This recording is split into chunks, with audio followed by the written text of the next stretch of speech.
So that purple hair dye from the last video came out immediately, and I haven't had a haircut in coming up on 5 weeks now, so this is just going to be happening until I can find a better solution. But anyway, today's video we are going to cover the mistakes that all new players make.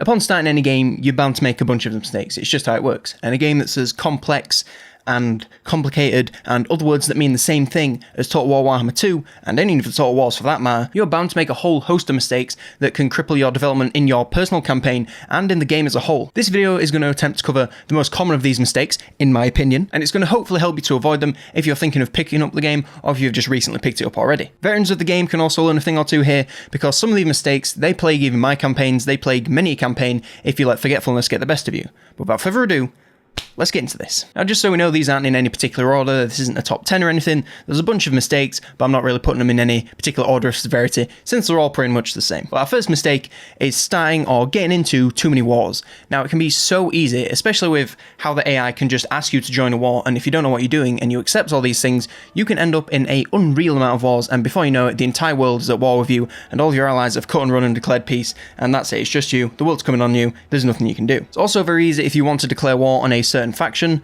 and you don't really take a look at their alliances, and you end up in a war with them, their friends' friends, and their friends' friends, and then, again, before you know it, the whole world's on top of you, and there's nothing you can do. This is a terrible problem that is only made worse by the AI getting you into lots of alliances, and when you're a new player, you think, oh, alliance, that sounds great, I'm going to be with these guys, if I get into any wars, they'll help me. What you don't realise is, they can declare war, or have war declared on them, and you have to join them, or you have to cut and run, which, in most cases, if the war is going to threaten you, then you probably should just cut and run, but when you're a new player, you don't really think about that, so this can be pretty crippling. I would say only get into alliances with factions that are going to directly help you with your campaign. So these are factions that you can confederate, these are factions that are nearby that will help you with wars that you're currently in, rather than starting new ones.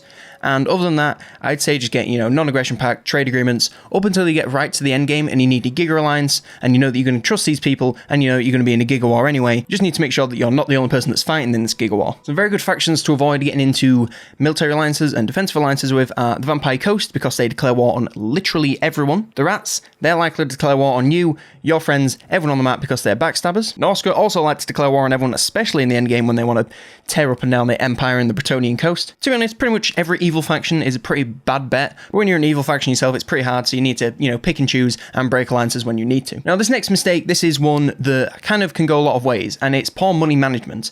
So you can hold on to money too much, which sounds ridiculous, I know, but it's a thing. So you spend money on a lot of things in the game to improve your faction, so getting new buildings, getting new units, many things like this require money. And if you hold on to that money, you are stopping yourself from improving your faction and probably earning yourself more money in the process.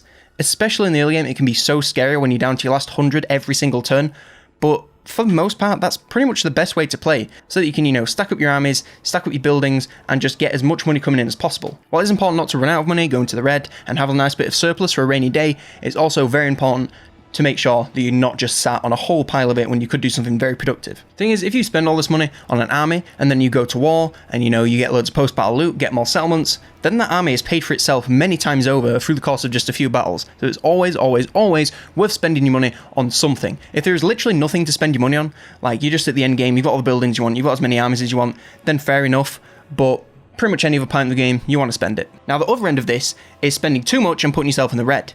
Now, as I said before, you do want to spend, on units and on buildings, but you want to make sure that you're spending on stuff that's going to get you money back. There's no point building a really elite army that you're not going to send to do anything if you don't have the money to support it. It is entirely fair to get a ridiculously elite army, push yourself into the red, and then just send it attacking after attacking after attacking and getting yourself boatloads of cash in return. That works for some factions, but for the most part, you want to make sure that you are at least a little bit in the green. Putting yourself into the red while you have no surplus will cause you to have massive attrition in your armies, which is never a good thing because it means that you're going to be even less capable of making money.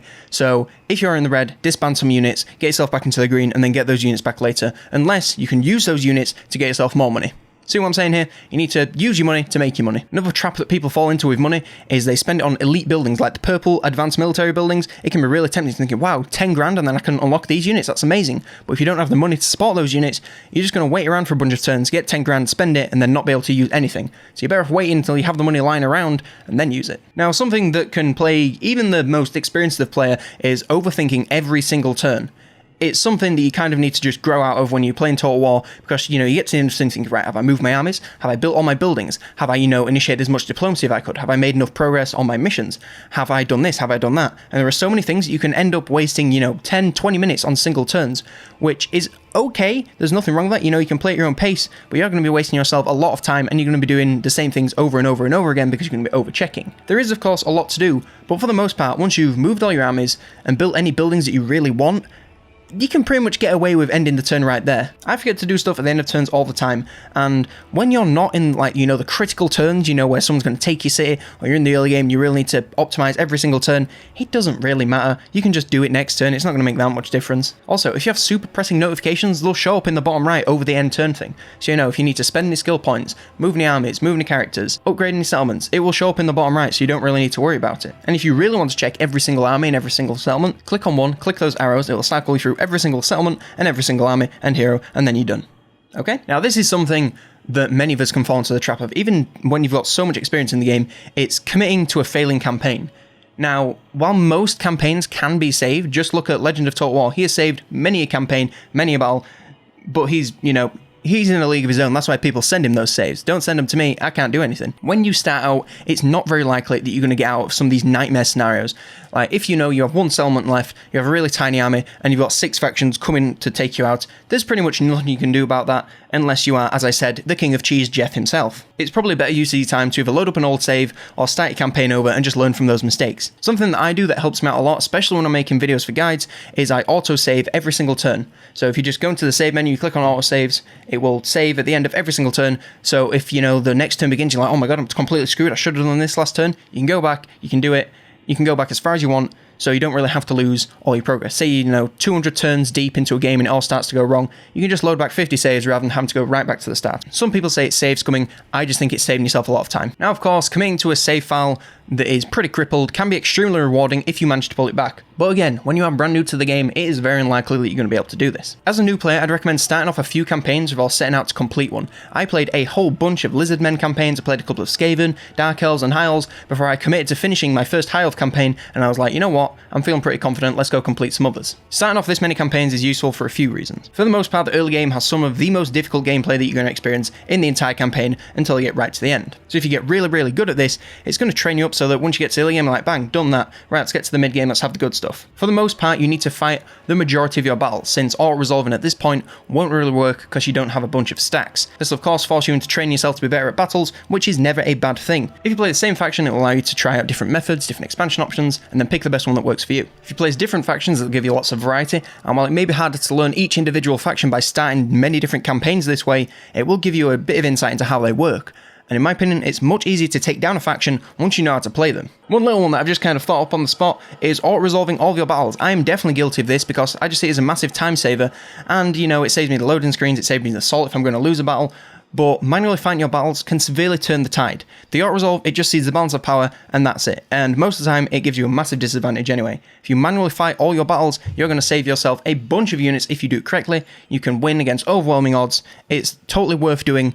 But again, I can understand why you do it, because it saves you just so much time, and the battle can be a little intimidating. Now, one big mistake that I think everyone makes, especially new players, is stalling. This can come from many sources. Waiting for replenishment. You're way better sending an army of half-elf troops into a battle they can win, getting yourself some money, and then recruiting brand new troops the next turn. This is going to stop the enemy from raising any armies in the time that you spend sitting around. It's going to earn you more money, and of course it's probably going to gain you more territory or victories. Using global recruitment can also cause this. It's way more expensive and it takes way longer. You should be using local recruitment whenever you can. Global recruitment is stupidly situational and only works for a couple of factions or a couple of situations. So if you can avoid using global recruitment, you probably should be doing that. Waiting around to get more money is something else that can massively stall you. If you have like 200 coming in, you're thinking, alright, I just need to build this building and I'll go out and do other stuff. That is a complete waste of time. You are much better off sending out your slightly crappier army and then taking some provinces, getting yourself more money via that, building that building within a couple of turns rather than waiting 6 turns to get, 1,200 gold so you can build a building. It's a complete waste of time waiting for money to come in.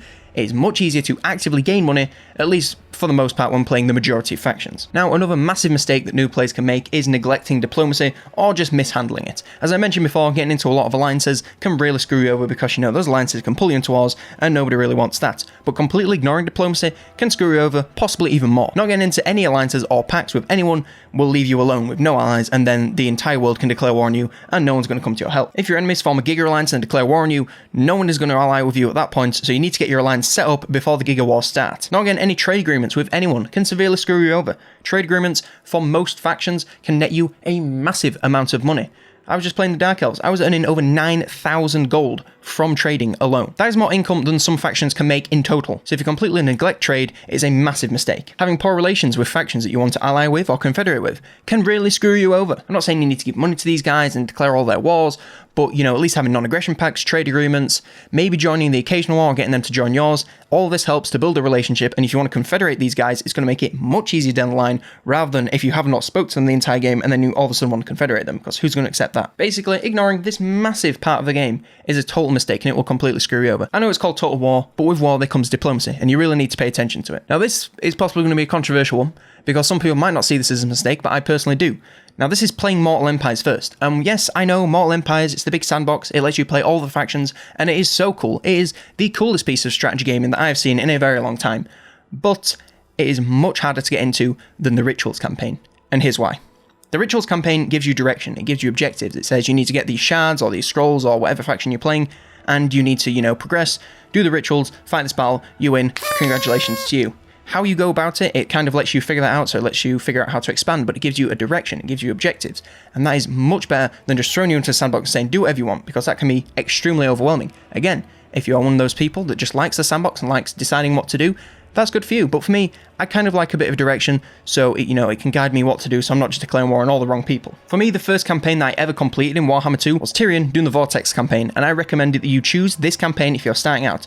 New players, play this, it is the easiest campaign. It will gently, as Total War can, ease you into the gameplay and show you how everything works, for the most part. As I said, it gives you objectives complete that will help you progress as a faction, which you can carry over into Mortal Empires. It sends waves to attack you as you progress, which shows you that as you get stronger, you need to prepare defenses because people are more likely to attack you. It shows you how to expand to acquire key resources and how important it can be to the progress of your faction. There are so many lessons it teaches you just by playing the campaign that if you have not tried Vortex at all and you've just played Mortal Empires and you're feeling really overwhelmed, please play the Vortex campaign, especially the high level one, because it's really, really, really easy. You can get through it in like a day if you just play non-stop. Just play it. It will explain a whole bunch of things that you might not have never known. Might not have never known? That's not correct. Might not have ever known. Now, this is definitely something that I personally have had to deal with, and it's playing a difficult faction right out of the gate just because they look cool. Now, the first campaign I ever played, which I always talk about, is the Vampire Counts, and they're not that difficult, so I was pretty lucky.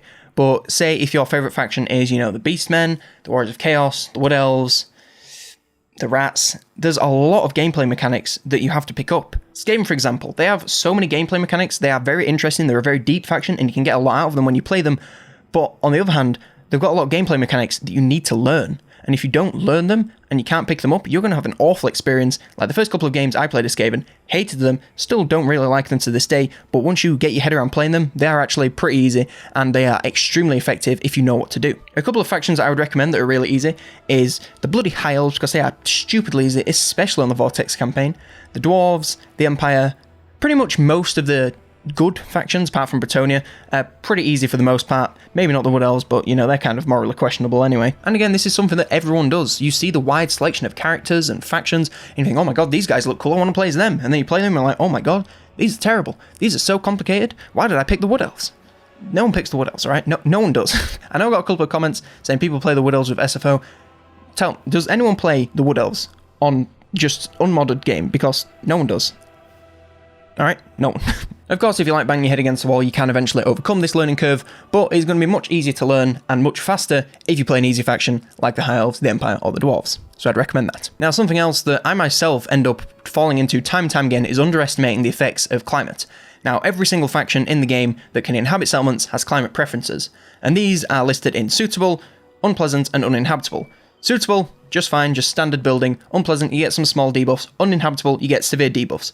And what this basically means is, when you try to settle in these places, it is going to be incredibly difficult. You're going to have problems with growth, public order, time to build buildings, will to live. All of these things are going to take way too long and you're going to run out of them. It is such a pain.